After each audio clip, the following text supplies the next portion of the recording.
wabarakatuh. Bismillahirrahmanirrahim. Al-Fatihah.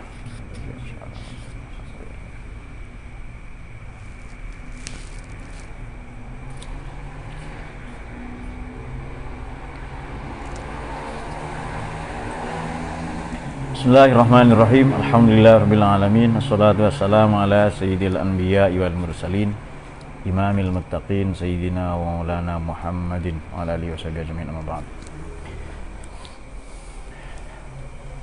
Teman-teman filsuf yang berbahagia, mungkin ada yang sedih ya. Anggap saja bahagia. Sedih itu modernitas. Bahagia itu postmodernisme. Jadi bagaimana kebahagiaan itu mengkritik kesedihan sedemikian rupa, karena sedih itu dibangun oleh struktur-struktur, oleh monumentalisasi pada nilai-nilai, pada makna-makna yang ia sangat keropos, sangat rapuh. Sekurang-kurangnya dua, satu pada aspek historis, yang kedua pada aspek epistemologis. Walhasil sedih itu tidak ada sebenarnya, tergantung bagaimana cara kita memaknainya. Baik, kita ini santri yang mempelajari filsafat, dan santri yang belajar filsafat itu bukan hanya kita. Generasi Baitul Hikmah, generasi mazhab Baghdad itu sudah lama mempelajari filsafat ya. Kata Sir Muhammad Iqbal, sekurang-kurangnya filosof generasi pertama dimulai Al-Kindi ya, kemudian Al-Farabi, Ibnu Sina dan seterusnya, mereka semua mencoba membaca agama, memaknai agama, kemudian memancar tularkan nilai-nilai yang ada pada agama itu melalui pembacaan, melalui cara episteme atau gaya dari Yunani kuno atau Helenisme. Oleh karenanya pandangan-pandangan Plato itu sangat berkesan.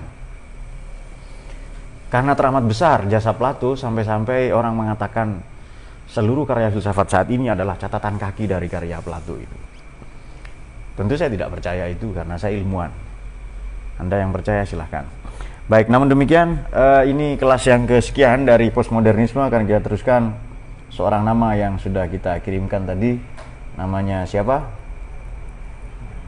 Ya, Pierre Félix Bourdieu ya.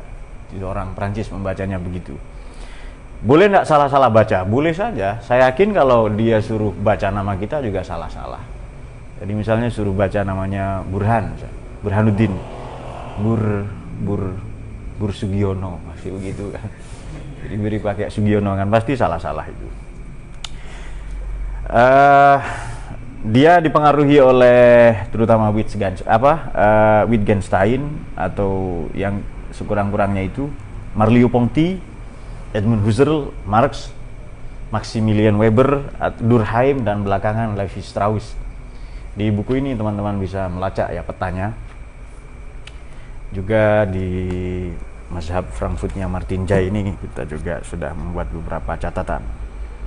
Ini ada pernyataan Mark Horkheimer ya pada halaman 363. Jika yang kita maksud dengan pencerahan dan kemajuan intelektual adalah terbebasnya manusia dari kepercayaan, dalam hal ini tahayul, setan, dongeng, taklid, singkat kata emansipasi dari rasa takut, maka menolak apa yang kita sebut nalar saat ini adalah layanan termulia yang dapat kita berikan kepada nalar. Jadi menolak nalar itu layanan termulia.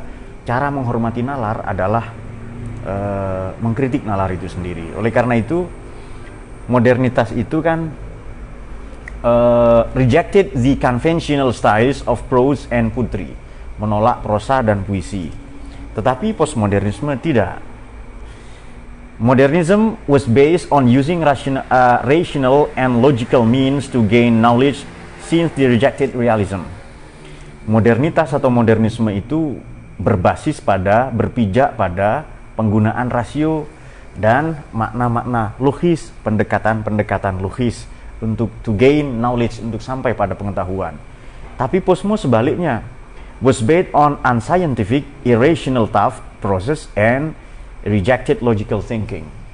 Berbasis pada, itulah kalau nggak ngerti bahasa Inggris ya, tapi nggak ngerti bahasa Inggris itu posmo. Kalau Anda pintar berbahasa asing itu baru modern gitu. Jadi santai saja. Kok nggak ilmiah kamu? Namanya juga Busmo. Nah, ini sudah pertemuan yang keempat atau kelima ya dari kajian Busmo ini. Cara berpikir yang tidak rasional dan menolak and rejected logical thinking. Baik, karena kita ini santri yang belajar, ngaji, kegiatan kita kegiatan ilmiah, ini nanti oleh Bourdieu disebut sebagai perbudakan di satu sisi atau hegemoni berbasis bahasa. Tapi apapun itu santai saja. Saya teringat pernyataan Sayyidah Khadijah ya Al-Kubro yang mengekspresikan cintanya pada Nabi Muhammad. Itu redaksinya begini. Inna yauman lam takun aini li ainaka naziroh. Hari-hari di mana mataku tidak memandang matamu, lam akun uhsibuhu min ayyami umri. Ini redaksinya keren sekali. Inna yauman lam takun aini li ainaka naziroh, lam akun uhsibuhu min ayyami umri. Tentu kalian sudah paham ya sebagian maksudnya, kecuali yang tidak paham. Tidak paham semua ya tidak apa-apa. Hari-hari di mana mataku tidak menatap matamu, itu tidak aku anggap sebagai hari-hari. Tidak aku hitung, lam akun uhsibuhu min ayyami umri. Sama dengan kalau kita tidak berpikir, maka hari-hari kita itu bukan hari. Itu hampa, hari berbuntut hampa ya. Itu hampa itu. Baik. Oleh karena kita santri, ya kita belajar apapun nanti kembalinya ke pesantren. Kembalinya ke negara kita. Kita belajar filsafat tidak untuk menjadi barat. Bagaimana seorang penyair bernama Abu Tammam itu mengatakan indah sekali. Naqil fuadaka, itu sering saya kutip itu. Selain puisi apa yang populer itu Yani ya. Yang Alu Musadiqi yang begitu-begitu itu udah. Itu favoritnya Yani ya. Gimana itu? Alu Musadiqi wa hadza muhalu.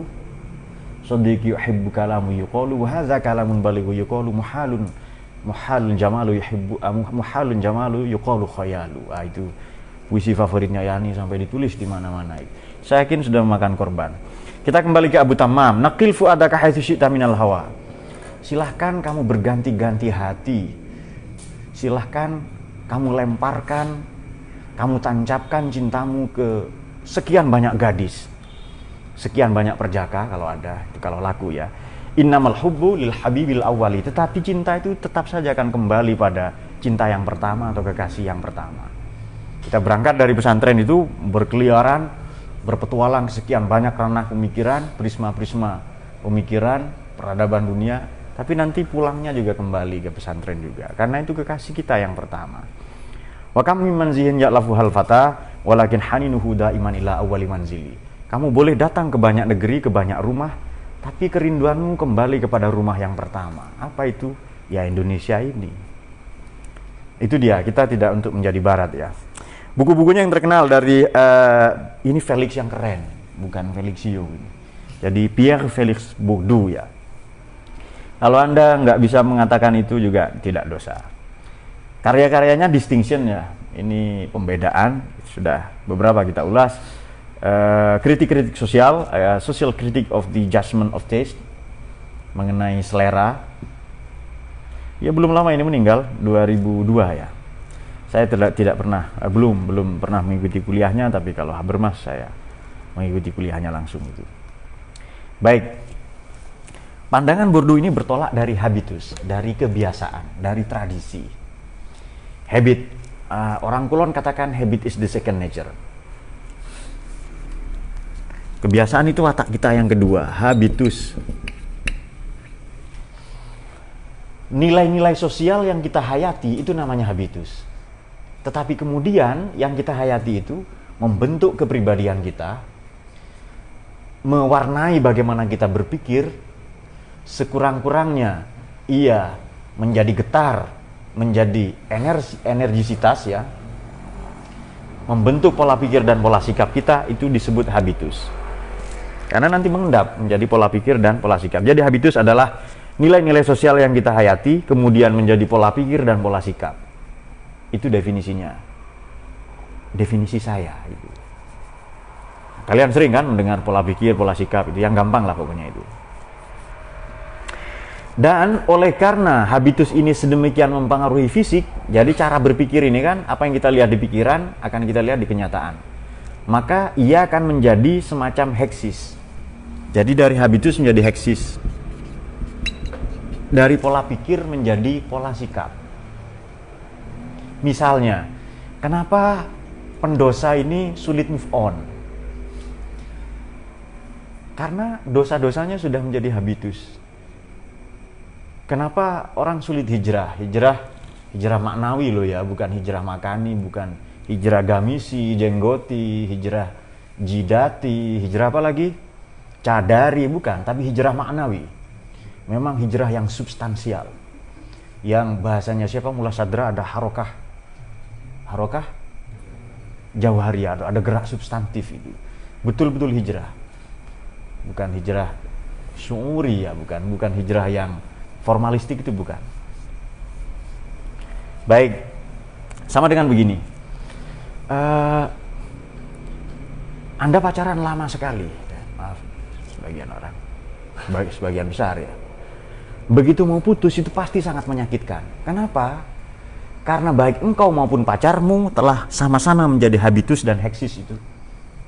Maka sulit itu berpisah dari itu. Caranya bagaimana? Ya tetap saja itu diputus itu. Toh nanti Anda cepat, manusia kan paling gampang beradaptasi. Seperti kecoa lah ya, yang proses evolusinya 100 juta tahun lebih, dan itu lebih lama daripada dinosaurus yang cuma 60 tahun. Sudah tamat nasibnya itu 60 juta tahun yang lalu dia. Kenapa? Karena dinosaurus itu tidak mampu beradaptasi. Kecoa keren itu. Anda potong kepalanya, dia ketawa. Karena otaknya tidak ada di kepala. Nanti tidak lama dia dalam proses regenerasi sel, tumbuh lagi kepala itu. Dipotong kakinya.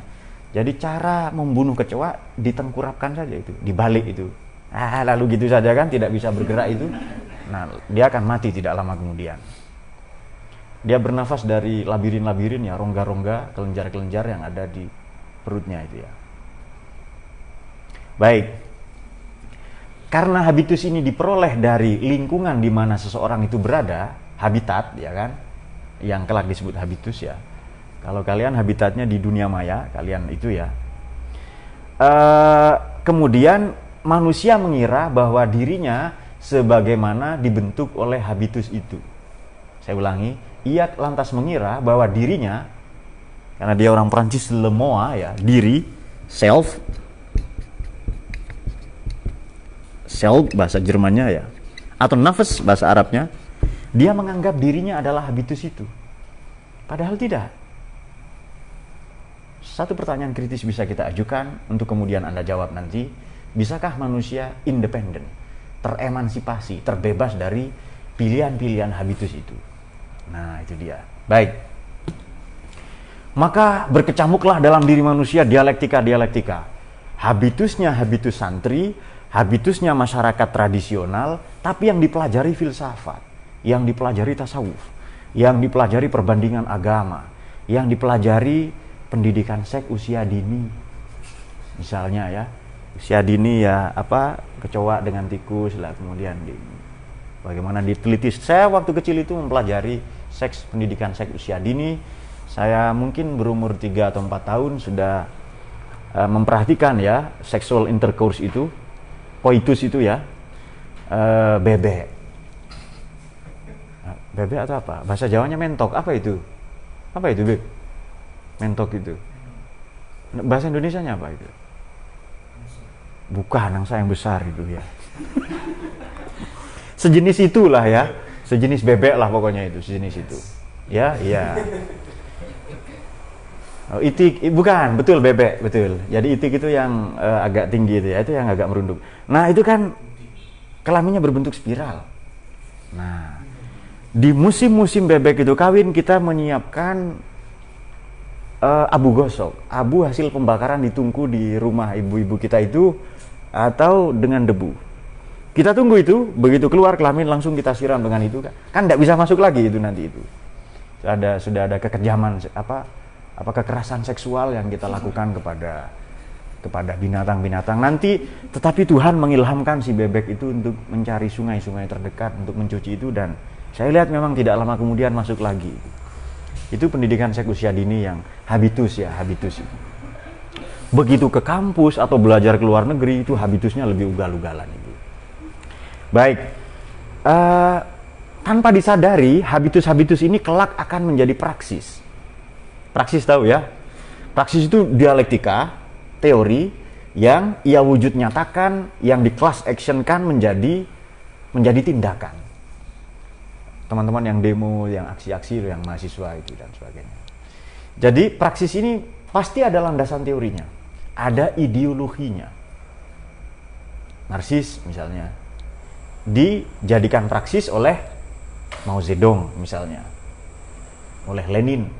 Teori-teori yang dikemukakan misalnya peranakan-peranakan teorinya ya, Herbert Marcuse atau siapa itu. Kelak ada orang-orang yang menjadikan itu sebagai ideologi negara, sebagai praksis gerakan, sebagai gerakan-gerakan revolusi atau dan sebagainya. Itu praksis itu ya. Namun demikian, kalau habitus ini karena nilai yang kita hayati itu lebih pada aspek internal. Di luar itu kita tetap butuh panggung. Jadi untuk lahir satu gerakan yang disebut praksis, dalam hal ini praksis sosial, ini kata Bourdieu, maka dibutuhkan panggung atau boleh disebut arena. Perkawinan antara habitus dan panggung itu akan melahirkan satu yang kita sebut sebagai praksis. Gerakan-gerakan yang masif, tapi ada landasan teorinya, enggak macam gerakan mahasiswa sekarang demo tanpa baca buku itu. Harus baca-baca dulu, baru demo nanti itu. Harus ada analisis yang dalam, harus ada kajian-kajian teoritik terlebih dahulu, baru dia bikin gerakan-gerakan. Misalnya para kiai ini mau bikin praksis, praksisnya adalah bikin pesantren. Ada landasan teorinya itu. Bikin pesantren, riset dulu. Oh jangan kiai, contohnya Iqbal mau jualan, bahkan menjual dirinya, karena gagasannya tidak laku, betul Beb ya.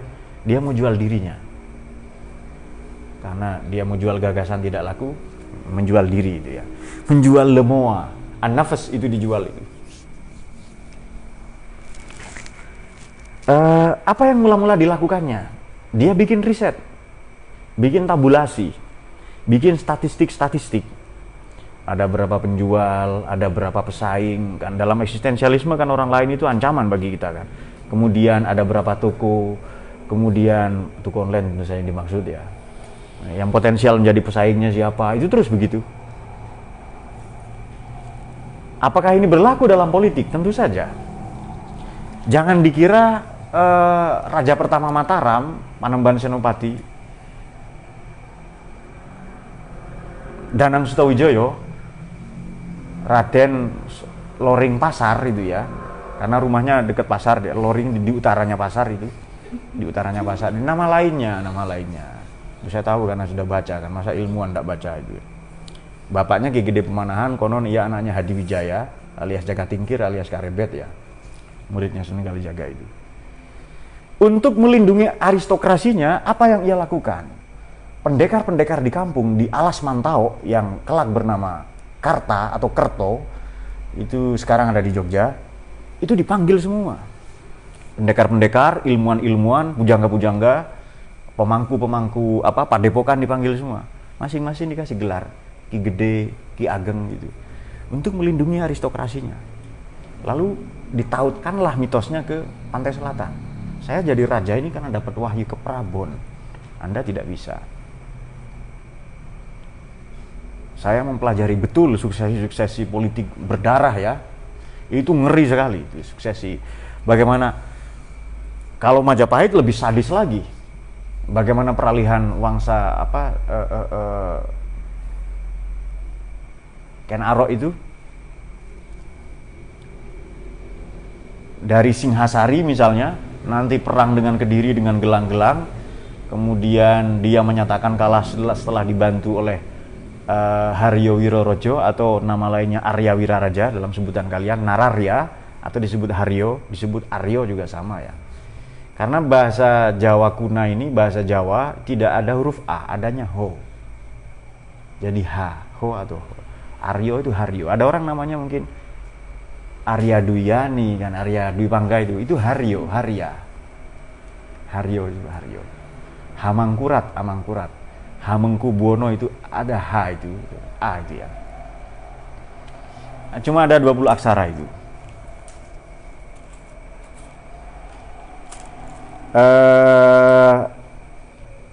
Selesai Majapahit ya bubar, nanti diganti Demak, nanti Demak ke Pajang, lalu ke Mataram, itu suksesi berdarah semua.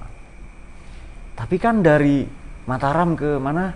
Ke Pajang, lalu ke dari Demak ke Pajang lalu ke Mataram, ini kan sudah Islam.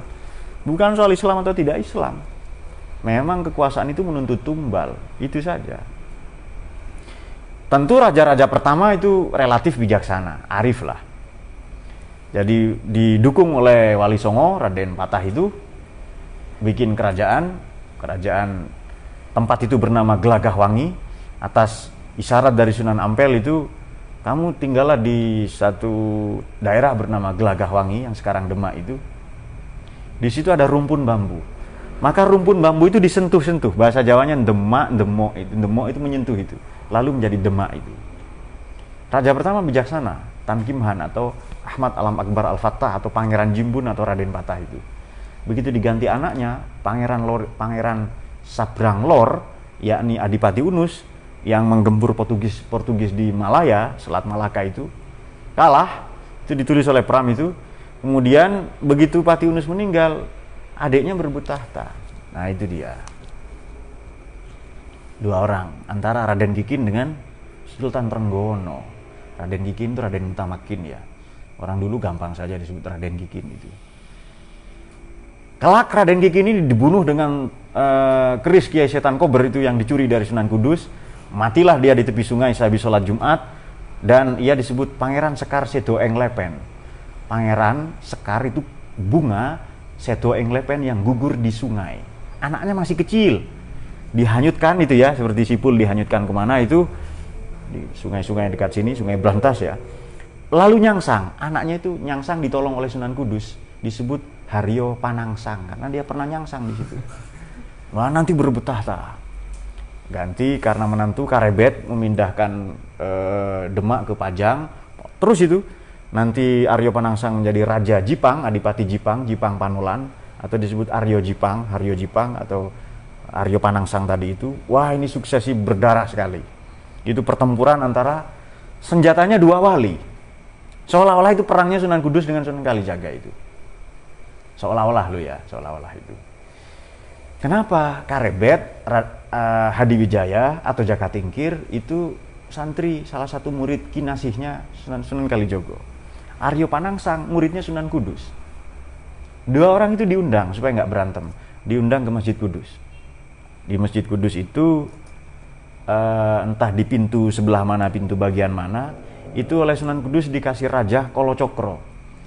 Maka sampai sekarang politisi tidak mau masuk ke Masjid Kudus itu.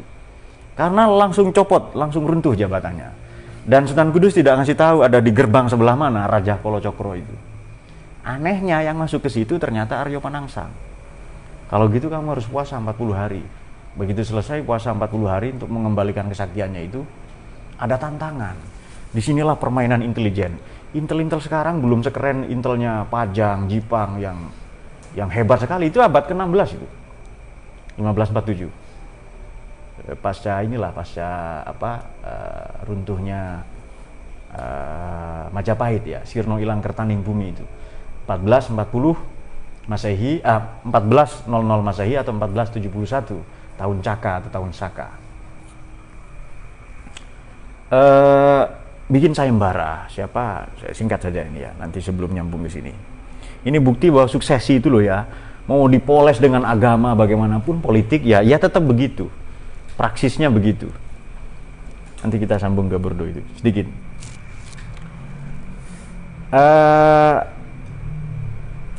Ratu Kalinyamat, tahu ya mana itu? Jepara itu dendam karena Sunan Prawoto ini dibunuh oleh orang kiriman Aryo Penangsang.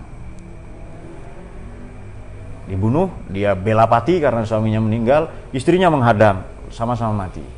Maka dia menuntut kepada adik iparnya, namanya Karebet atau Jaka Tingkir itu. Kamu harus bunuh ini orang, katanya. Terus kata Karebet, itu saya tidak enak. Di Demak ini saya cuma menantu. Masa saya bunuh itu sepupu saya itu, katanya, itu sepupu dari iparnya lah ya. Maka dibikinlah sayembara. Siapa yang mampu membunuh itu akan dikasih 2 tanah perdikan. Tanah itu bebas pajak, boleh didirikan kadipaten atau apa saja, kadipaten, kabupaten lah sekarang itu. Maka diikuti oleh 3 orang. 1 Ki Juru Martani, 2 Ki Gede Pemanahan, 3 Ki Panjawi. Tak ada filmnya zaman dulu. Tapi ingatan saya masih segar dalam cerita-cerita sandiwara radio ya. Kalian yang sudah belajar versi YouTube sudah sulit itu. Yang ingatannya buruk juga. Ki Panjawi nanti dikasih tanah di Pati ya. Nanti memberontak ya. Adipati Pragola itu namanya. Kemudian Ki Gede Pemanahan dikasih tanah di Alas Mantau yang sekarang Jogja itu. Tapi sebenarnya eksekutornya Danang Sutawijaya. Waktu itu umurnya 19 tahun, ada yang katakan 21 tahun. Yang Pangeran Loring Pasar tadi itu loh. Raden yang rumahnya di utaranya Pasar, lalu disebut Raden Loring Pasar itu. Raden itu populer di zaman Islam. Sebelum Islam di zaman Majapahit nggak ada istilah Raden, disebut Dyah. Makanya nama pendiri Majapahit itu Nararya atau Dyah Sanggrama Wijaya. Kartarajasa Jayawardana. Dia ditabalkan atau naik tahta Jumenengan itu pada tanggal 15 bulan Kartika. Tahun berapa Bib? 1293 Masehi itu. Itu ada semua itu di, kalau kalian senang nonton itu ya senang, ya nggak senang Pak. Pak saya senang bokep saja, ya sudah bokep sana itu. Pokoknya jangan berhenti belajar itu sajalah itu. Karena belajar pendidikan saya usia dini tadi itu ya. Oke. Akhirnya dibunuh. Siapa tadi? Aryo Panangsang membendung sungai Bengawan Solo, dibendung begini untuk melindungi Puri. Purinya di sini istananya. Itu disebut Sungai Bengawan Sore karena kalau sore airnya penuh. Ini permainan telik sandi sangat keren. Sampai Ki Juru Martani, juru taktiknya itu yang disebut bapak pendiri Mataram ya, Mataram Islam maksud saya, belum Hindu itu, bukan yang lama ya. Ki Juru Martani ini tahu kapan kudanya Aryo Panangsang ini sedang birahi, sedang musim kawin. Sampai sedetil itu permainan telik sandinya itu loh. Kalau sekarang kan teknologi canggih. Itu dulu kapan ya? Apa dielus-elus kudanya, apanya ya kan? Disentil-sentil atau apa? Kok tahu betul itu loh? Sampai sedetil itu. Baik, maka selesai ya puasa 40 hari tadi, kembali kekuatannya. Lalu Pekati ini bahasa Jawa, artinya pengasuh kuda. Pengasuh kudanya Aryo Panangsang digunting telinganya itu. Lalu dikasih tulisan dalam bahasa Jawa ya, tantangan bahwa kamu ditantang perang tanding oleh Hadiwijaya alias Jaka Tingkir. Dan ini memang sudah lama bermusuhan. Sunan Kudus pun tidak mampu mendamaikan itu. Lagi-lagi oleh Sunan Kudus, Bengawan Sore itu dikasih raja. Siapapun yang nyemplung dan perang ke sini, nyemplung duluan di sungai, dia pasti mati. Tujuan para wali apa? Tujuannya supaya tidak ada perang. Tapi manusia haus kuasa. Menang atau kalah urusan nanti, pokoknya perang dulu kan gitu manusia itu ya. Saya pejuang dan pemikir. Kalau mau berjuang mikir-mikir kan. Mau perang juga mikir-mikir dulu kan itu. Nah, baik. Kemudian siapa tadi? Aryo Panangsang membawa keris Kiai Setan Kober itu. Kemudian Danang Sutawijoyo yang notabene anaknya Hadiwijaya, anak angkatnya, ada katakan anak aslinya ya, anak kandungnya siapa? Joko Tingkir itu, dikasih tombak Kiai Pleret. Ini tombaknya Sunan Kalijogo ya. Sampai sekarang ada beberapa pusaka-pusaka itu di Jogja ya. Biasanya suksesi Jogja yang pecahan dari Mataram ya. Jadi Jogja dan Surakarta itu keris itu yang itu namanya keris Kiai Joko Piturun itu. Kalau dikasih itu dia jadi raja itu. Nanti Sipul boleh itu ya. Raja apa gampang lah, pokoknya raja dulu itu. Suka band saja bisa raja kan sekarang kan itu. Baik, kemudian langsung marah dia oleh adiknya itu Jangan, ini politiknya Joko Tingkir saja untuk membunuhmu, untuk meraih kekuasaan katanya. Tapi dia tetap bersikukuh. Dia segera menaiki kudanya yang sedang birahi. Nama kudanya Gagak Rimang. Anda bisa browsing nanti itu, Gagak Rimang nama kudanya. Dan Ki Juru Martani yang juru taktik itu di seberang sungai yang tadinya digali di bendung itu, siapa? Sutawijoyo, Danang Sutawijoyo suruh naik kuda betina yang sudah dipotong buntutnya. Kelihatan kan itu kan? Apa namanya? Kelaminnya itu loh. Kelamin kuda itu loh. Ya sudah pasti dia di luar kendali kuda tuan karena musim sedang birahi. Dan Ki Juru Martani tahu bahwa sungai itu sudah dikasih raja oleh Sunan Kudus. Siapapun yang nyemplung pasti mati. Akhirnya tanpa disadari Aryo Panangsang nyemplung di situ. Begitu sampai di bibir sungai, segera ditebaslah perutnya itu dengan tombak Kiai Pleret, terburai ususnya, sama dengan kisahnya siapa di Sulawesi itu Burhan Arung Palaka. Nah itu dia. Tapi dia berpihak ke Belanda nanti ya, dan perang di mana itu di Sumatera Barat ya, di Padang itu nanti. Ya, Arung Palaka itu yang bahkan nanti konflik dengan siapa itu?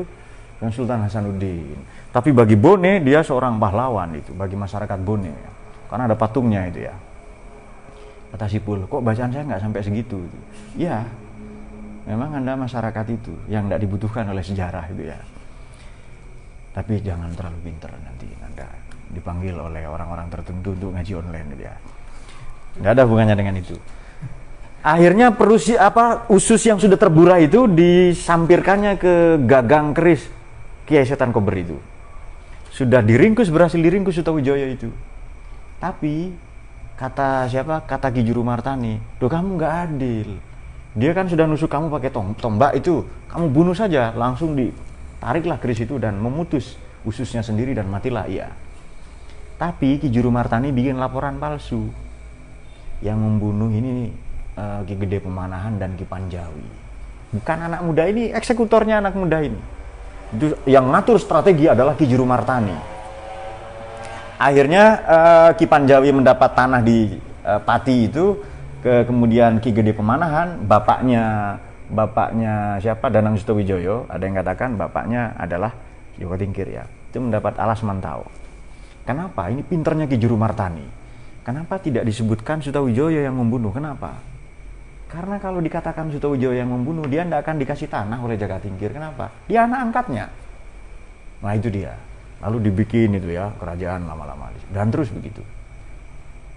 Dan Ki Juru Martani ini berumur panjang, sampai Raja Mataram yang kedua kan, setelah Panembahan Senopati, Panembahan Hanyokroowati, Raden Mas Jolang. Setelah itu Raden Mas Rangsang alias setelah Negung Hanyokrokusumo, raja terbesar yang nanti melawan VOC 2 kali di Batavia dan kalah. Jadi demikianlah suksesi berdarah semua itu. Tapi darah para syuhada itu ya tetap dibutuhkan itu.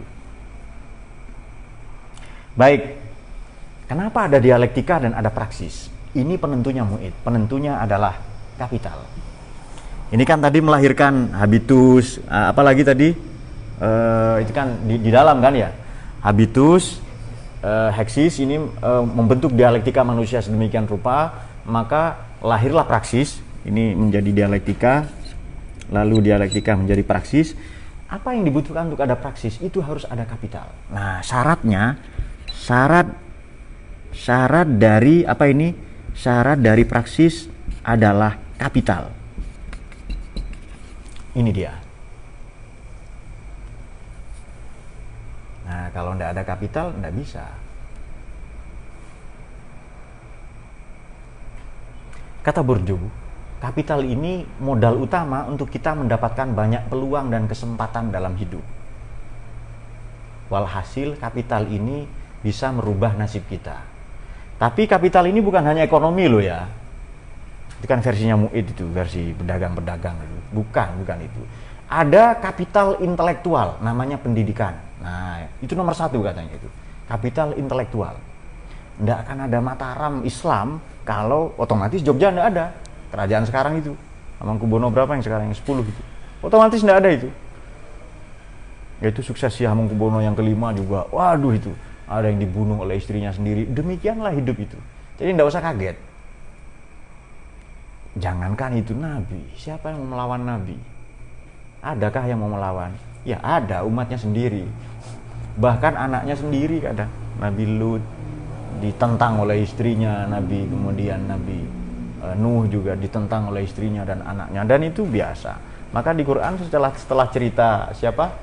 Nabi Lut dan Nabi Nuh yang notabene dilawan, ditentang ya oleh dua orang istrinya, maka segera akhir surat Taubah itu apa? Kelihatannya itu segera berbicara tentang dua perempuan suci itu. Ada Sayyidah Maryam ya salah satunya. Baik. Kapital intelektual namanya pendidikan, kapital ekonomi namanya uang, dan kapital budaya. Jadi ada kapital intelektual, kapital ekonomi, kapital intelektual namanya pendidikan, kapital ekonomi namanya uang, ada juga kapital budaya. Ini semua sudah ada dalam habitus kita, tinggal kita kelola atau tidak. Nah, kapital budaya ini disebut networking atau jejaring.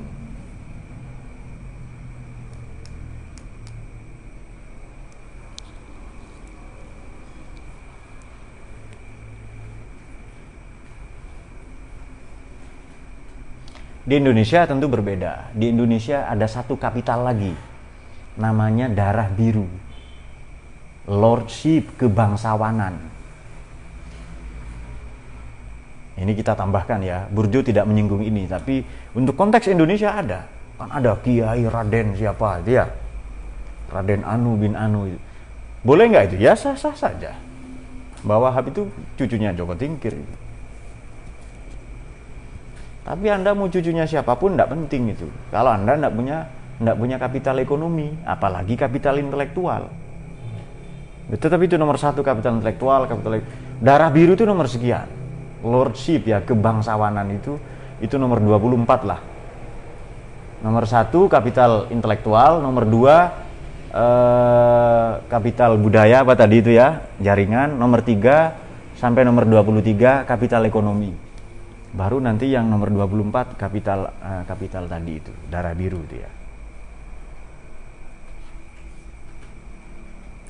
Baik. Bahkan satu kapital lagi ini tadi seberapa banyak kapital itu masing-masing membentuk interaksi simbol-simbol.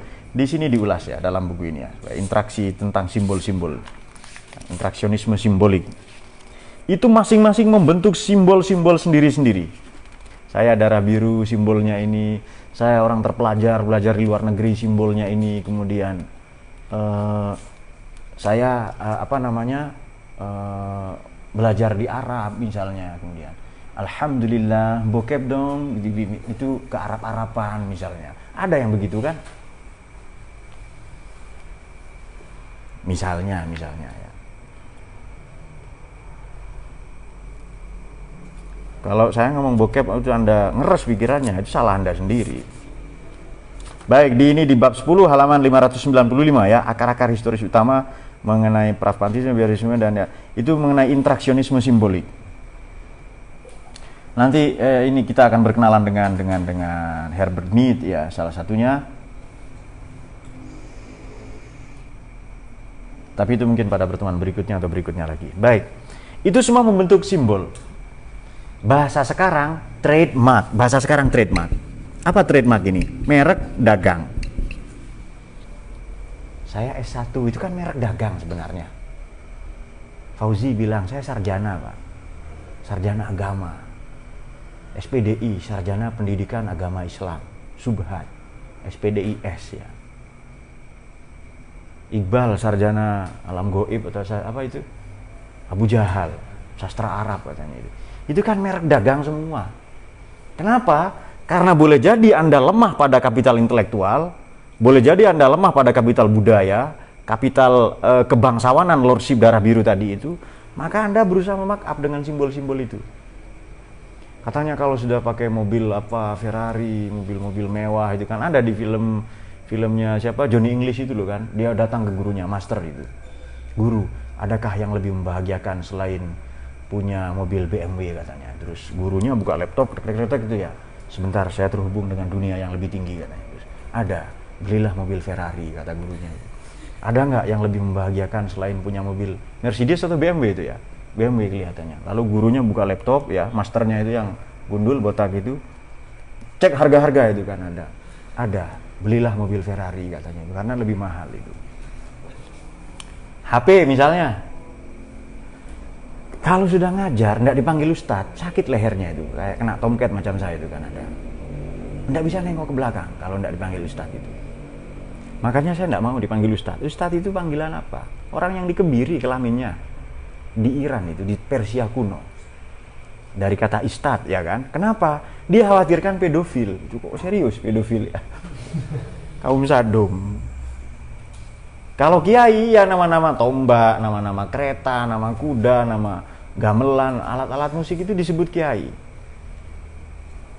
Guru itu nama dewa. Ya terserah sebut apa saja. Baik. Siapa yang menggagas teori tentang panggung waktu itu? Erving Goffman. Nah itu dia. Ada backstreet ya. Backstage. Backstreet itu kan hubungan kalian kan yang diam-diam ngabisin duit bapaknya itu loh untuk pacaran yang tidak jelas itu sampai kuliah tidak selesai. Ada backstage, ada front stage. Kita melihat Jokowi itu gagah misalnya, tidak terlalu ya. Prabowo lah misalnya. Gagah kan itu apa dan sebagainya itu. Itu di layar itu. Di depan menteri-menteri, di depan teman-temannya, di rumahnya letoy. Orang yang gagah polisi itu kan karena pakai seragam, itu front stage kata Erving Goffman itu. Di belakang paling suruh nyuci piring itu. Suruh nyabutin bulu ketek gitu, atau apalah. Misalnya ya. Kalau nggak percaya nonton film Marco, kan ada yang gundul kan? Ya kan? Tukang pukul atau apalah itu kan, debt collector atau apa. Ternyata suruh nyuci piring sama istrinya itu. Dijewer kupingnya kan. Nggak sengaja Dono itu nabrak atau apa kan, mau dibantingkan oleh dia kan, dipanggil oleh istrinya. Tak tahu kan ya film apa itu ya, Warkop lah, Warkop DKI itu sangat berkesan itu. Baik, panggung kadang disebut arena, kadang disebut zona, kadang disebut teritori. Saya lebih enak menyebut panggung, kadang disebut zona, terserah ya, panggung lebih enak. Misalnya kiai panggungnya apa? Ustadz palsu panggungnya apa? Para pedagang punya panggung semua. Begitu Anda punya kapital, Anda punya panggung itu. Terutama kapital intelektual. Orang bodoh, tidak ada kapital intelektual. Tidak ada kapital budaya. Bukan darah biru atau siapa. Tapi karena dia punya kapital ekonomi, namanya duit, namanya uang, dia bisa punya panggung di mana-mana. Sebut saja anggota DPR dari kalangan artis. Anda mau diwakili Mandra, diwakili Krisdayanti, siapa itu lagi itu? Anda mau diwakili itu, tapi dia punya kapital, namanya popularitas.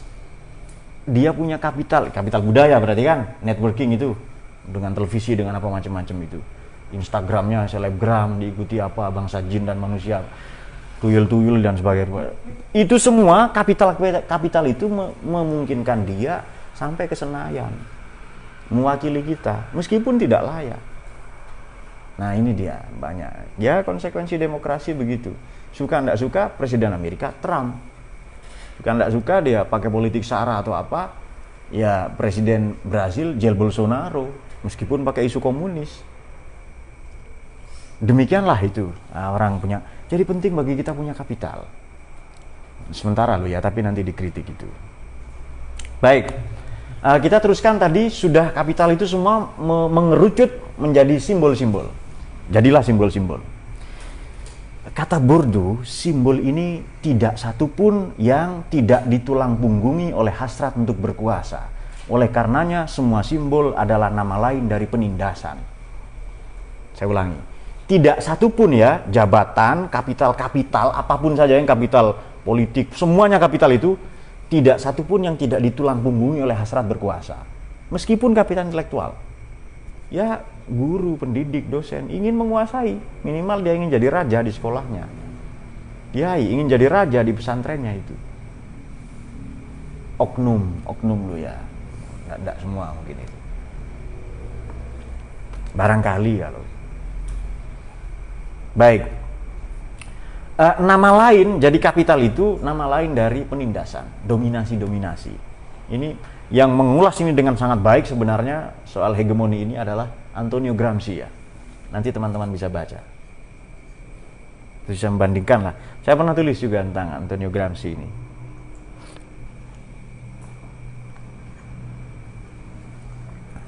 Anehnya, gara-gara simbol-simbol ini, tadi sudah kita ulas interaksionisme simbolik, lampu merah, itu kan simbol-simbol semua kan. Bahkan istri saya marah, itu saya tahu dari simbol-simbol yang sinyal-sinyal yang dikirimkannya kepada saya. Piring pecah, mati lampu misalnya. Itu kan simbol-simbol semua yang dikirimkannya. Kemudian apalah ya. Jadi kalau interaksinya Amru dengan Burhan misalnya. Tiba-tiba menerbangkan bulu ketek gitu. Kalau disepakati itu kan simbol-simbol kan. Misalnya, jangan tanggung bikin contoh-contoh yang serem lah sedikit itu. Atau pubis, tahu pubis ya? Itu bulu yang lain misalnya. Dosen atau guru ada nggak yang tidak otoriter itu? Semau-maunya, apalagi dia yang bikin sekolah itu. Bahkan kapital intelektual pun itu bentuk-bentuk penindasan. Sebutkan ke saya mahasiswa yang tidak tertindas. Sebutkan ke saya itu. Masuknya tertindas sampai nangis-nangis ya kan. Lalu di ospek, dibully, ada peluncuan, perundungan, diintimidasi senior, lalu diintimidasi dosen, terus begitu. Jadi mahasiswa takut ke dosen, ke seniornya, seniornya takut ke dosen, dosen takut ke dekan, dekan takut ke rektor, rektor takut ke menteri, menteri takut ke presiden, nanti presiden takut ke mahasiswa, takut di demo ya, dan mahasiswa takut ke ibu kos. Itu terus begitu, ada lingkaran-lingkaran satanik ya, circle, lingkaran setan yang tidak berhenti itu. Makanya Amru minggat ke sini kan, dia tertindas juga, ditindas Nahusorof ya, ditindas tasawuf itu, ditindas itu. Akan ada dua orang kan ya dalam minggu ini, 2 minggu ke depan yang akan dieliminir dari pesantren ini karena tidak sanggup, dia gagal memenuhi satu kualifikasi yakni kapital intelektual. Nah itu dia. Kapital ekonomi tentu merepotkan teman-temannya pasti ya ada di sini, tapi itu nomor sekian. Maksud saya nomor di bawahnya sedikit itu, bukan nomor banyak, sekian sedikit di bawahnya itu. Baik, budaya patriarkal ini otomatis begitu seorang perempuan menikah dengan lelaki, dia menyerahkan dirinya untuk ditindas. Iya kan? Apa perempuan harus melawan? Melawan dengan apa? Ketapel terbuat dari karetnya BH atau apa misalnya. Itu urusan nanti itu ya. Urusan nanti itu. Ya apa kan? Ya pakai apa kan? Nah ya sudah pakai itu saja. Itu contoh yang paling gampang. Itu sesuai dengan harapan Anda. Anda punya satu kapital lagi, kapital imajinasi. Itu namanya kapital bokep itu. Saya yakin Bordo tidak menyebutkan karena tidak enak itu. Ini apa ya? Apa yang cocok ya untuk nanti santri tahun 2020? Ah ini kapital ini. Lalu saya sebutkan.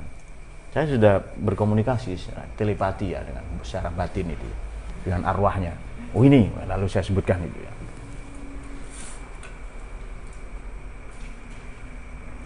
Ada ujar-ujar begini, ditanya, Mas, istrimu kerja apa? Lalu dijawab, enggak kerja katanya. Istri saya enggak kerja. Kenapa? Karena simbol dari bekerja, interaksionisme simbol, piramida tadi itu, kerucut tadi itu, bekerja adalah menghasilkan uang. Jadi kalau istri di rumah mengasuh anak, ngepel, nyuci, nyetrika, semuanya ya, masak, macak, mana lagi masak terus begitu. Mana itu beranak. Apa nyuapin anaknya, netein nggak, kadang direbut bapaknya, suami dan sebagainya.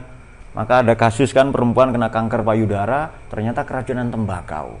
Itu bukan jarum loh ya, tembakaunya bukan jarum black itu. Pasti tembakau apa, sendang biru, apa itu? Apa? Ah itu terubus, apa lagi itu yang andalan, apa lagi itu yang serem-serem itu loh. Chef ya. Nah itu dia. Rokok elektrik juga berbahaya. Ini kok bau elektrik ini. Ternyata isinya itu apa? Rokok elektrik itu dalamnya itu. Apa namanya itu? Liquid ya. Liquid itu kan gas mentahnya kan, karena liquid natural gas. Mentah kan benda mentahnya, cair itu kan ya. Nah, liquidnya itu ternyata terbuat dari tadi siapa ya? Saya lupa itu. Ada terlintas tadi itu. Itu terbuat dari apa itu?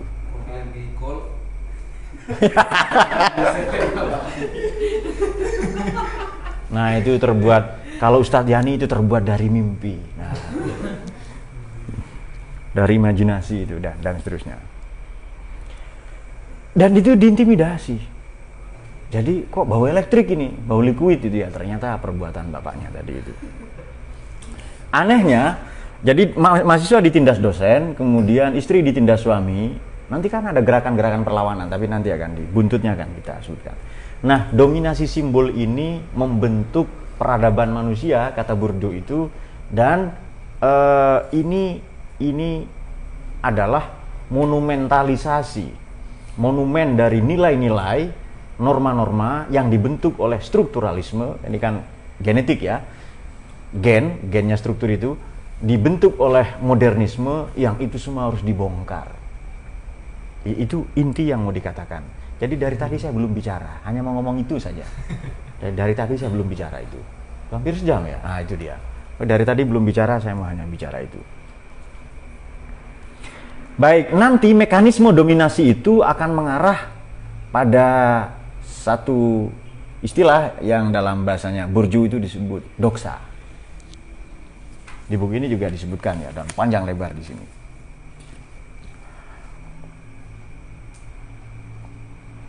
Jadi doxa itu begini, keterlanjuran sistem, terjemahan saya, keterlanjuran sistem yang dianggap wajar padahal menindas rakyat. Itu doxa itu.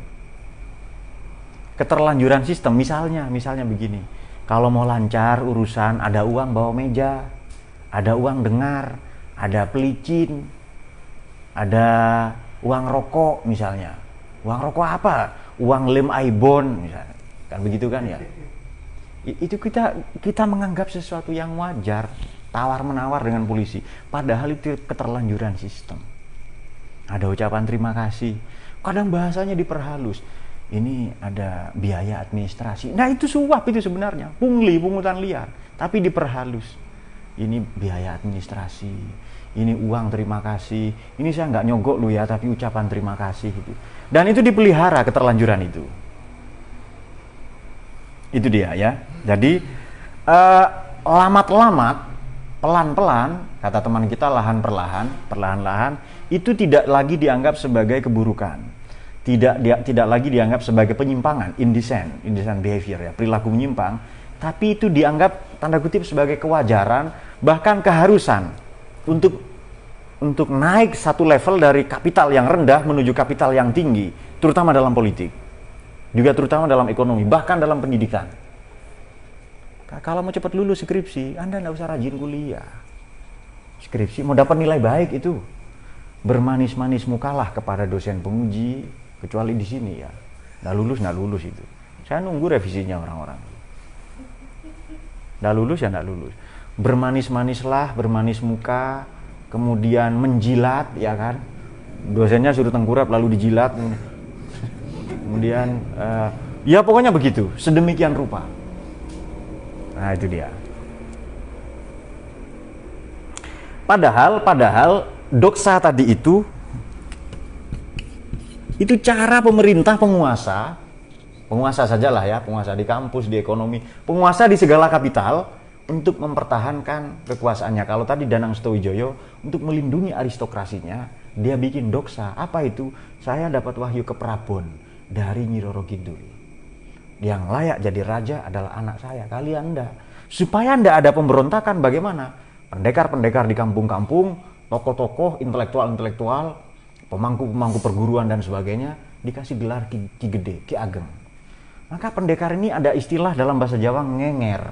Ngenger itu mengabdi ke keraton, dibayar oleh negara. PNS lah kurang lebih kalau sekarang itu. Enggak ada pemberontakan. Akhirnya konflik terjadi di mana? Karena wataknya manusia konflik kan. Konflik dari luar nyaris tidak ada. Konfliknya sesama putra mahkota, sesama anak raja berebut tahta. Kan konon anaknya Julius kan Agustinus itu dibuang ke Jawa, namanya Pangeran Jumadilahir itu. Tepatnya ke daerah Kebumen, takut berebut tahta. Kan Julius, Augustus, kan saudaranya semua kan itu kan. Juli, Agustus, September itu kan ada 12 kan. Ada 11 lagi saudaranya itu. Rejeb, Ruah, Poso itu ya, Jumatil Lahir itu yang Suro itu ada di Jawa semua itu. Itu takut berebut tahta itu.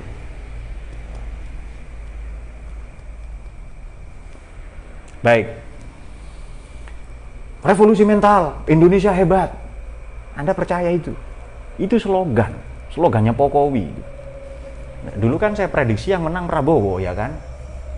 Istikharah itu loh. Ini yang menang huruf P. Ternyata Jokowi itu ya 2014 itu. Saya sudah istikharah ini. Saya dapat isyarat lah ya dari langit itu bahwa ini yang menang yang jadi presiden inisialnya P. Saya kira Prabowo, ternyata Jokowi. Masa saya salahkan Tuhan kan? Yang ngasih petunjuk itu loh. Masa Tuhan salah? Tetap P yang menang tapi Jokowi. Nah, karena isyaratnya P yang datang.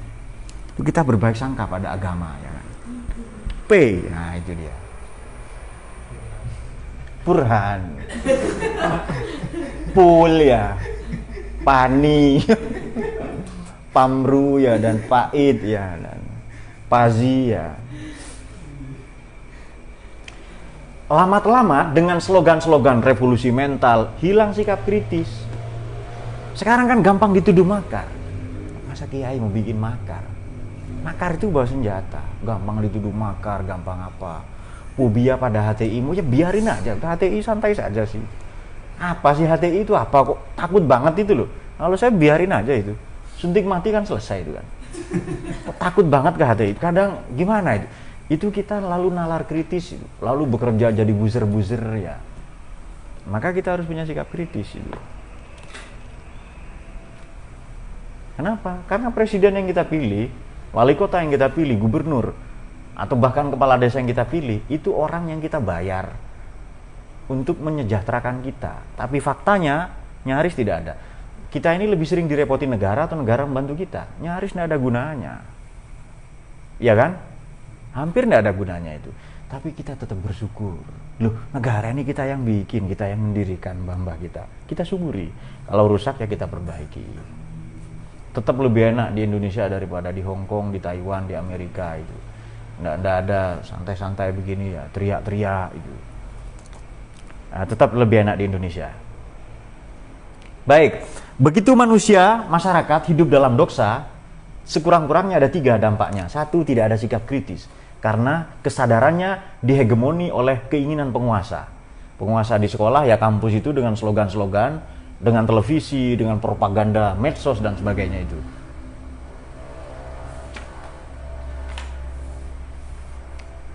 Itu dampak yang paling ngeri, tidak ada sikap kritis.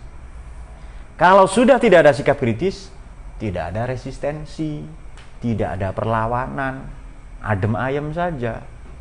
Ekonomi meningkat kan. Mana? Iya kan? Anda sudah lihat petani tembakau yang membakar tembakaunya? Harga rokok tambah mahal atau tambah murah? Tapi nasib para petani tembakau bagaimana? Nasibnya petani tebu bagaimana? Yang itu adalah saya sendiri.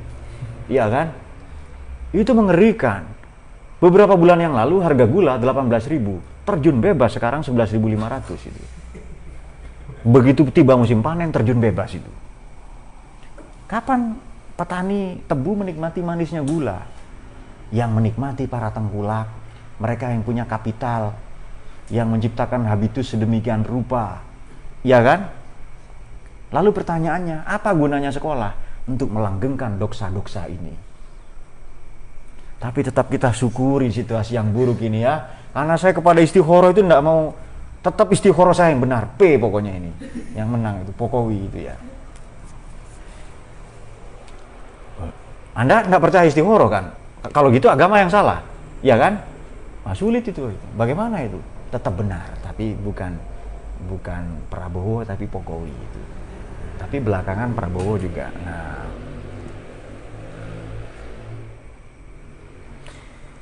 baik, kemudian akan ada anggapan ditindas tapi merasa nikmat. Apa istilahnya? Saya sering sampaikan itu. Ditindas masokistik. Masyarakat yang masokistik. Itu 3 dampak yang ketiga itu. Kalau ada dampak yang keempat berarti hegemoni 1, masokistik 2, begitu nanti itu. Yang kelima atau ke-16. Ditindas tapi merasa enak. Bahasa yang disukai Sipul ya ditindih lah itu. Baik, bagaimana sifat penindasan itu dalam doksa itu? Yang penguasa melanggengkan kekuasaannya. Bagaimana? Caranya melalui propaganda bahasa. Tadi kan sudah simbol-simbol kan? Melalui bahasa. Itu propaganda semua. Sekarang begini, kita di kalangan para intelektual pakai bahasa ilmiah. Otomatis yang nggak ngomong ilmiah dianggap tidak intelek. Kalau tidak bisa berbicara dalam bahasa Inggris misalnya, nggak ngerti bahasa Inggris atau bahasa asing lah itu, dia tidak dianggap intelek. Gitu. Jadi bahasa Cina misalnya, kan bahasa ekonomi kan sekarang kan itu ya. Apa bahasa Cinanya kepleset di kamar mandi, tai licin misalnya, gitu. Ya. Jadi kalau ngomongnya itu, loh kamu kok tidak melakukan suluk, kamu nggak satohat kamu itu, kamu kok nggak perjalanan spiritual itu dianggap tidak sufi itu ya, dan sebagainya itu. Dan jangan dikira bahasa ini independen, jangan dikira bahasa ini alat komunikasi yang netral, tidak. Bahasa adalah alat komunikasi yang berjalan minimal paralel atau sejajar dengan alur kekuasaan. Jadi bahasa ini alat kekuasaan juga. Bahasa netral, nggak ada itu, bahasa netral itu. Walhasil bahasa adalah simbol-simbol kekuasaan. Saya Pancasila, saya apa? Siapa kita katanya. Kan ada teriak kan, siapa kami itu? Indonesia bukan punya kami katanya. Apalagi punya Allah itu. Tapi apa Indonesia punya kami kan, yang kemarin kami itu loh yang deklarasi apa itu. Pilihlah jawaban apa pilihan ganda, kan ada meme begitu kan, pilihan ganda. A, Indonesia milik kami, B, Indonesia milik Allah itu, C, Indonesia milik kita itu. Lalu di bawah ada siapa kita itu. Itu menurut saya tiga-tiganya salah itu. Indonesia ini milik para predator, itu yang betul. Milik para predator, milik para demagog gitu ya. Apakah kita punya? Punya 0,0000 sekian persen. Tanah yang kita pijak saja bayar, ya kan? Air beli nggak kita itu? Air beli, katanya merdeka. Merdesa kan, bukan merdeka itu. Air beli, tanah juga pajak. Bagaimana ini? Katanya yatim piatu, fakir miskin dipelihara negara. Kalau dipelihara tambah banyak ya, jadi betul juga. Kita bicara begini karena kita bukan penguasa. Kalau kita dalam lingkaran kekuasaan, tentu nggak begini. Siap ketua, mantap, senior, langsung begitu.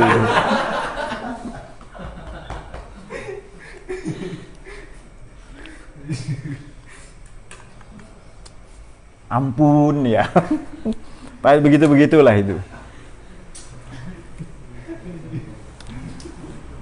Baik, sekarang ini yang paling penting. Siapa yang apa atau jenis kapital manakah atau bentuk peradaban manakah yang paling berpeluang, yang paling potensial melanggengkan doksa-doksa?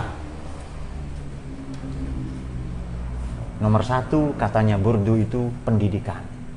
Pendidikan adalah proses untuk melanggengkan keterlanjuran sistem atau doksa-doksa tadi itu. Pendidikanlah yang membuat ini terlanjur semua. Karena fasenya fase begitu. Jelas ada nyogok, ada suap ya kan. Kita tahulah itu. Belajar bahasa Inggris dari TK sampai S1, ndak pinter-pinter.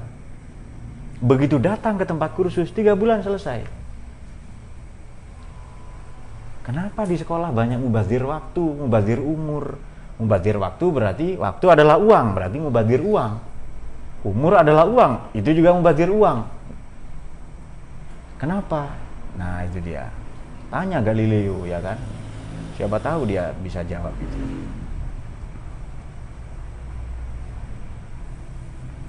Baik.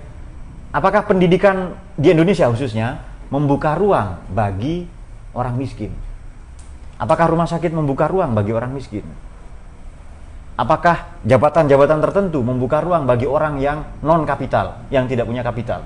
Baik kapital intelektual, kapital, bahkan yang punya kapital intelektual tidak bisa. Kalau dia tidak punya kapital ekonomi, walhasil sekolah kita ini ngajarin kita jadi budak.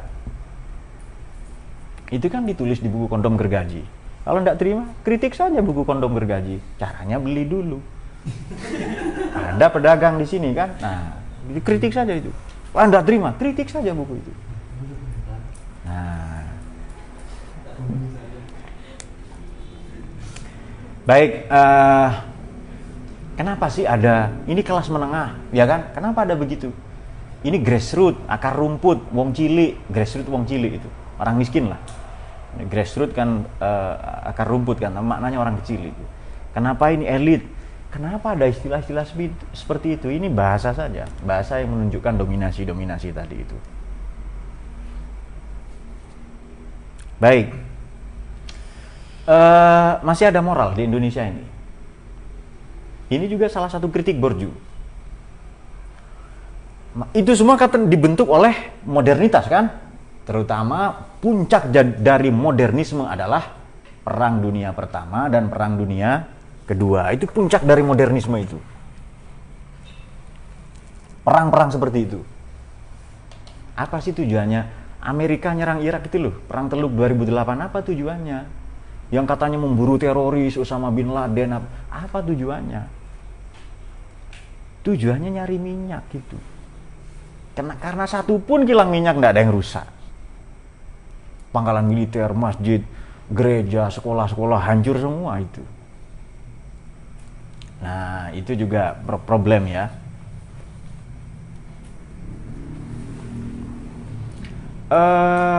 Dahulu sastra ini datang kepada kita, moral ini datang kepada kita melalui sastra. Misalnya melalui tembang-tembang, kidung-kidung, serat-serat, asmaradana, ya. Prosa-prosa kan datang melalui itu. Sekarang moral itu diajarkan oleh polisi. Apakah polisi melindungi Anda? Yang ada kita melindungi polisi kan, kadang sering bayar itu. Oknum lagi-lagi oknum. Tapi banyak banget oknumnya itu. Kalau satu kan oknum apa namanya? Ya banyak itu sudah itu, mayoritas. Pseudo oknum, nah itu dia. Dulu kan moral diajarkan oleh siapa? Diajarkan oleh tokoh agama. Diajarkan oleh penganjur kesalehan. Bagaimana moralnya ustadz-ustadz YouTube? Felixio misalnya yang banyak diikuti. Ya. Kemudian siapalah lagi? Bahasa Lama. Jawas itu. Ustadz-ustadz itulah pokoknya itu. Yang mengajarkan kebencian, kafir, syirik, bid'ah itu. Dan seterusnya kan.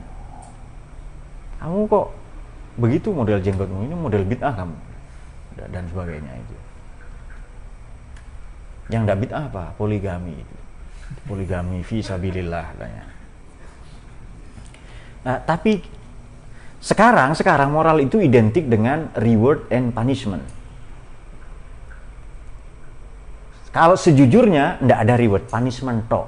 Reward itu hanya slogan. Reward tahu ya, balasan itu loh, apresiasi. Kalau Anda tidak melanggar lampu lalu lintas, kalau Anda pengendara yang baik, taat bayar pajak motor dan sebagainya, itu apa ada reward dari polisi, dari negara? Tidak ada. Kalau telat bayar itu kan platnya 2016, segera ditilang itu. Kalau memang tugasnya itu cuma nyari-nyari kesalahan kita, ya kan? Nggak usah kita bayar mereka. Ngapain negara membayar? Suruh nyari uang di jalanan saja sekalian, ya kan? Nah, ini juga beberapa kritiknya, bukan kata saya loh ya, kata Borju ini. Salahkan orangnya, sudah meninggal 2002 itu. Duh, kok begini ya? Salahkan orangnya itu. Kok enggak merasa? Makanya belajar filsafat gitu kan. Nah, itu dia. Sekarang itu peraturan begitu. Jangan ini, dilarang ini. Peraturan-peraturan begitu semua itu. Dulu kita mengenal hukum adat, hukum tak tertulis. Ada kan pepatah juga terutama yang dari Sumatera Barat ini tahu, ada sekali arang tercoreng di dahi seumur hidup menanggung malu, kan begitu kan ya? Dibuang banyak adat sih. Oh iya, dibuang dari adat itu ya. Baik. Bahasa ini juga menuntut kita secara distintif menolak insting kita sendiri. Insting kita kan apa sih? Insting manusia itu apa? makan. Oh jangan makan, kalian seks ya, bokep gitu. Kemudian porno ya, baru nanti ketiga makan ya, happy itu tiga itu dulu, tiga itu penting itu kalian. Kelinci ya, dan seterusnya ya. Apa tadi bebek tadi itu yang spiral. Nah apa sih insting manusia itu apa? Sekurang-kurangnya adalah sandang pangan papan, kebutuhan untuk dihargai, membutuhkan kasih sayang, itulah ya yang normal-normal itu. Tapi ada yang lebih tinggi yang membedakan, itu binatang bisa semua. Ada yang lebih tinggi yakni kebutuhan, kehausan kebutuhan atau dahaga intelektual. Yang kata siapa? Aristoteles, manusia menghasrati pengetahuan. Yang itu secara distintif berbeda dari makhluk yang lain. Namun demikian, otomatis kita membuat distingsi-distingsi baru. Saya kiai, kok enggak dihormati? Begitu. Nah, kamu sini, cium tangan, langsung poligami ya, begitu kan? Begitu pula pejabat. Siapa yang arogan di rumah sakit, naik pesawat, itu pasti pejabat-pejabat itu. Ya kan? Itu post power syndrome itu. Pasti tadinya miskin, tadinya kere itu. Paling di rumahnya juga suruh nyebutin bulu ketek sama istrinya itu. Bukan bulu ketek dia, bulu keteknya kambing atau apa. Mana tahu ada keteknya kan, kita nggak tahu. Silakan diteliti dulu. Bulu keteknya apa kan? Ada nggak itu? Nah makanya cari tahu. Kalau nggak ada sampaikan ke saya, nanti kita kritisi ya di kajian berikutnya itu. Siapa yang paling arogan? Tentu mereka yang punya kapital. Siapa yang gampang menodong-nodongkan senjata? Kalau dia punya sibul, kalau punya senjata. Ini kan punya semua kan, senjata tajam maupun senjata tidak tajam itu. Itu semua punya kapital. Gara-gara itu tugas manusia mengembalikan sikap kritisnya. Jadi harus ada resistensi, melawan itu semua ya.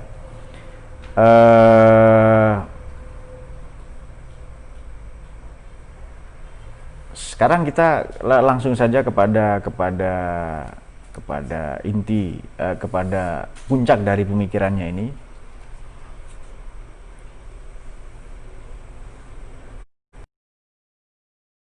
Dominasi, itu pertanyaannya. Bagaimana melawan dominasi, melawan doksa-doksa? Bagaimana melawan orang-orang yang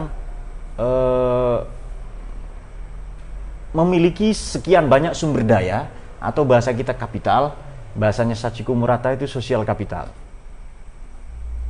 Bagaimana si bodoh melawan si pinter? Bagaimana rakyat melawan penguasa? Kalau dulu ada revolusi kan, kata Ernesto Che Guevara, tulisannya Guevara, tapi cara bacanya Ernesto Che Guevara. Kata Ernesto Che Guevara itu mendidik rakyat dengan pergerakan, mendidik penguasa dengan perlawanan, katanya. Langsung Allahu Akbar itu. Siap, sahabat, katanya itu. Sahabat ya bertaburan di mana-mana itu. Baik.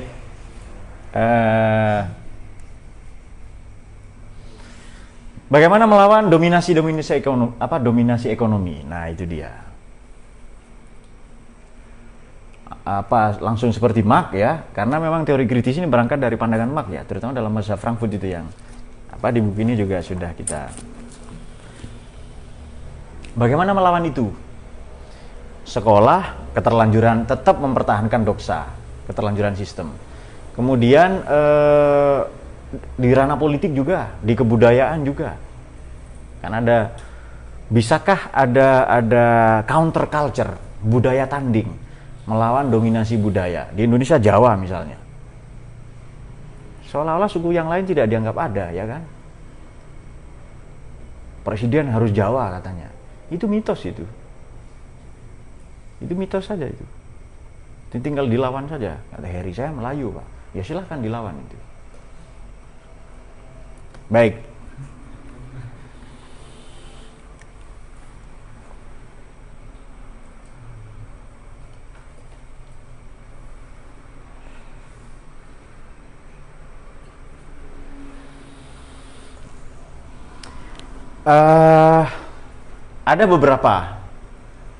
Ada beberapa tawaran dari Bourdieu ini ya, bagaimana cara memutus mata rantai itu, lingkaran setan tadi itu.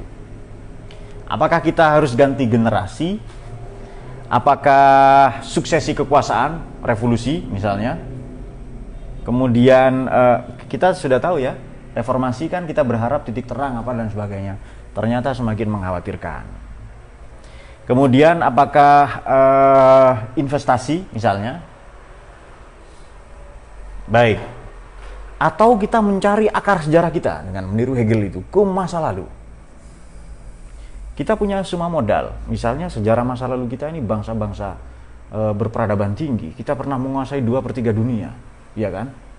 Negara, kerajaan-kerajaan kita dulu itu loh. Armada laut kita yang hebat dan sebagainya. Kemudian atau kita percayakan kepada alam. Nanti juga penjajah minggat sendiri itu ya.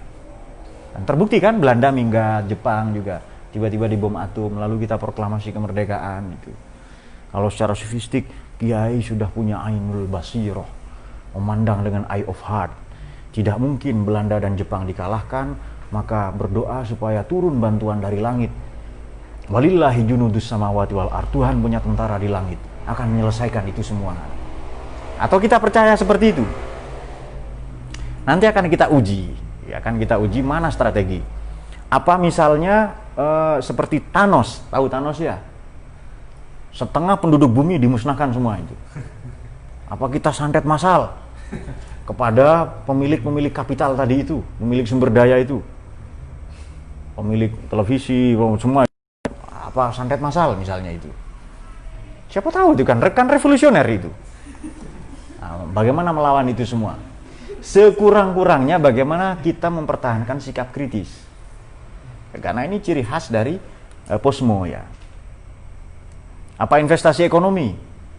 Udahlah, daripada dijajah terus oleh Amerika atau oleh Cina, sekalian saja Indonesia jadi provinsinya Cina kan. Ketahuan maju nanti itu.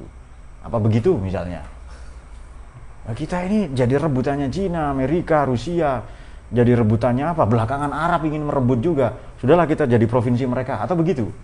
Nah, ini akan kita uji nanti, akan kita diskusikan itu. Baik, oleh karena itu sampai-sampai negara kita yang sudah terbentuk oleh sekian banyak doxa, kita tidak punya pilihan. Apa sih? Yang paling inti kita miliki apa? Diri misalnya. Sebut saja ini untuk memenuhi hasratnya Burhan. Selera seks. Anda punya pilihan sendiri. Tidak, Anda American minded, bokep minded itu. Kalau saya katakan begini, Anda menganggap kok jorok ngomongnya. Anda lupa, ini kelas filsafat, iya kan? Kok jorok katanya? Itu jorok pikiran Anda sendiri. Anda terpengaruh oleh doxa bokep Anda sendiri dan dosa-dosa tentu saja ya. Jadi begini, begitu simbol-simbol tadi berkuasa, ada legitimate taste, ada selera yang dilegitimasi. Legitimate taste. Bahkan trademark, merek-merek itu merek yang legitimate. Merek-merek itu harus pakai jin, ya kan? Ada jin, ada setan, ada kan? Apa 5.0 itu loh? Apa 5.0 ya? 501 ya? Ya. Ya pokoknya itulah, ada jin, ada setan itu. Nanti ada celana mereknya tuyul itu ya. Ayo hijrah yang jidatis dan jenggotis itu. Pernak-pernik hijrah itu mahal sekali, 22 miliar US dollar itu setahun itu. Dan kita jualan itu semua. Nah, selera yang dilegitimasi. Apakah kita punya pilihan? Selera kita itu loh ya. Kok kamu suka makan pecel? Itu bukan pilihan Anda, itu pilihan dari habitus Anda dan Anda menyetujui. Saya suka nonton film apa misalnya? Apa? Kuntilanak, beranak dalam kubur itu. Itu bukan film pilihan Anda, itu pilihan produser, pilihan sutradara, dan itu bukan pilihan produser lah, itu pilihan para pemilik modal. Yang dipoles sedemikian rupa seolah-olah itu pilihan Anda. Gue banget itu, tidak. begitu pula baju, begitu pula makanan. Kan sesuatu yang seharusnya kan binatang kan kita kan, manusia itu kan hayawan ya. Kalau tidak ada natik itu hayawan kita. Kalau tidak ada rationale kita animale. Itu saja niru. Itu saja dipilihkan oleh perusahaan-perusahaan. Kan sedemikian gila itu. Nah ini kalau tidak kita sadari akan tetap ada doksa-doksa atau keterlanjuran sistem. Nah itu harus kita lawan seharusnya. Jadi bahkan selera pun bukan hak prerogatif, bukan pilihan bebas. Ia sudah dipilihkan oleh perusahaan-perusahaan untuk kita, seolah-olah pilihan kita. Selera film, mode, atau misalnya begini, anak motor ya, lalu bergaul dengan sesama motor, dia tidur di motor ya, meniduri motor apa dan sebagainya itu. Dan dibentuklah sedemikian rupa.